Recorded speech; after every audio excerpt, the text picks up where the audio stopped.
Seated, everyone. Ms. Barnes, you're carrying some papers. Are you the jury foreperson? Yeah.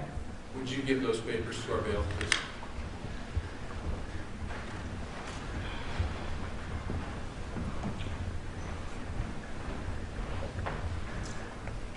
Ms. Barnes, before I review these, would you tell me, do these represent the verdict of all 12 jurors on all 5 issues in the specification sent back?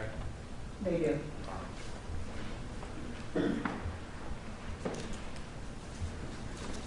On count 1, the first verdict that's been presented in the court, if you want to rise, Mr. Smith, the first verdict is verdict 1B, finding you guilty of aggravated murder, guilty of specification number 1, and guilty of specification number 2. This appears to be signed by all 12 jurors, as the foreperson said. On the second charge against you, Mr. Smith, the jury finds, again using verdict form 2B, that you are guilty of aggravated murder, guilty of specification number 1, and guilty of specification 2, and this appears to be signed by all 12 jurors. On the third charge, Mr. Smith, the jury verdict is number 3B, finding you guilty of murder. That again is signed by all 12. Verdict number 4 on count 4 is version 4B, again signed by all 12 jurors, finding you guilty of the second murder.